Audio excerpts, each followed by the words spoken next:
안녕하세요. 김종성입니다. 10월 26일은요. 안중근 선생이 이등 방문, 그러니까 이토 히로부미를 저격한 날이죠. 1909년 10월 26일이죠. 근데 안중근 선생은요. 거사 당일까지도요. 이토 히로부미의 얼굴을 몰랐습니다. 이토가 10월 26일 아침 하얼빈역 도착한다. 이 정보만 확인하고요. 정작 이토의 인상착의는 확인을 못했습니다. 안중근 선생의 회고록이 안응칠 역사죠. 응칠은 본명이 아니라 자였죠. 성인식, 그러니까 관례 때 받는 이름이 자죠. 안응칠 역사에 보시면은요. 배와 가슴에 검은 점이 7개가 있어서 응칠이라 했습니다. 그래서 안응칠이었죠. 이 안응칠 역사에 따르면은요. 거사 이틀 전이었습니다. 1909년 10월 24일이죠. 선생은 하얼빈의 여관방에서요. 이런 걱정을 했습니다. 내가 이토 히로부미의 모습을 모르는데 어찌 이 일을 완수할 것인가 했습니다. 그러니까 이토의 얼굴을 몰랐던 거죠. 현장에 나가서 확인을 할 계획이었던 거죠.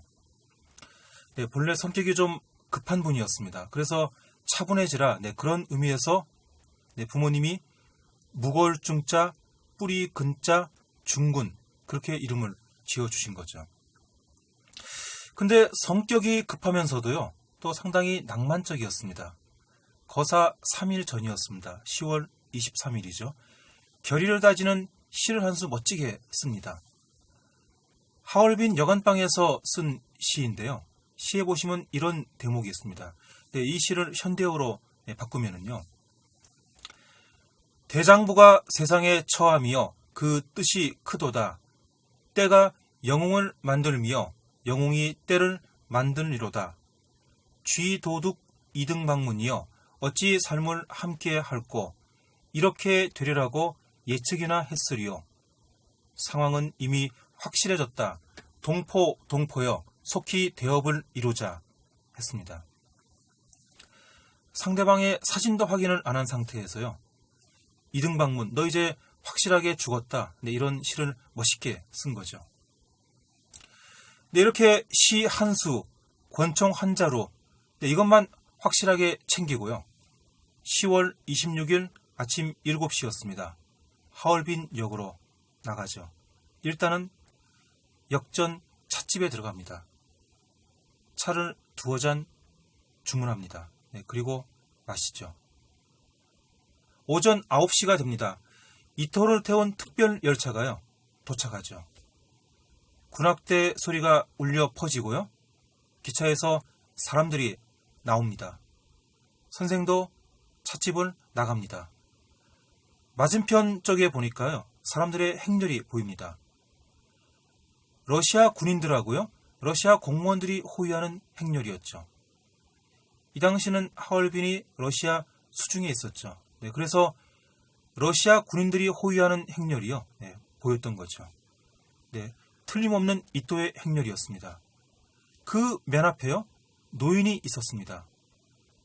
그 노인과의 거리가 10걸음 정도 됐을 때인데요. 선생은 노인을 이토로 단정을 합니다.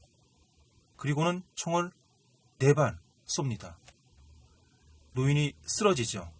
그 순간이었습니다. 걱정이 들었습니다. 안응칠 역사에 따르면요. 생각해보니 의심이 머릿속에서 일어났다. 내가 본시 이토의 모습을 모르기 때문이었다 했습니다. 평소에 급한 성격과 다르게요. 이때만큼은 차분해진 거죠. 엉뚱한 사람을 쏜 게 아닌가 걱정이 든 거죠. 그래서 노인 뒤쪽을 향해서요. 3발을 더 쏩니다. 총 7발 쏜 거죠. 그러자 또 걱정이 됩니다. 또다시 생각하니 만약 죄 없는 사람을 잘못 쏘아서 다치게 했다면 잘된 일은 아니다. 이런 생각을 하면서 잠깐 주춤하는 사이에요. 러시아 헌병한테 체포가 됐죠. 선생은 처음에 노인을 향해서 4발을 쐈습니다. 그 노인이 바로 이토였죠. 얼굴을 모르고 나갔어도요. 제대로 맞춘 거죠. 4발 중 3발이 명중했습니다. 그렇게 했는데도요. 신중에 신중을 기하느라고 3발을 더 쏜 거죠. 안중근 선생은요, 이또의 인상착의도 확인을 못하고요, 시한수, 권총 환자로만 그렇게 준비하고 나간 낭만 자객이었습니다.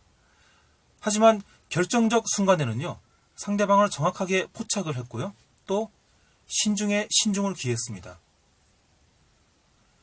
일본의 동아시아 침략의 거두 이또 시로부미는요, 선생은 그렇게 쓰러뜨렸죠. 고맙습니다.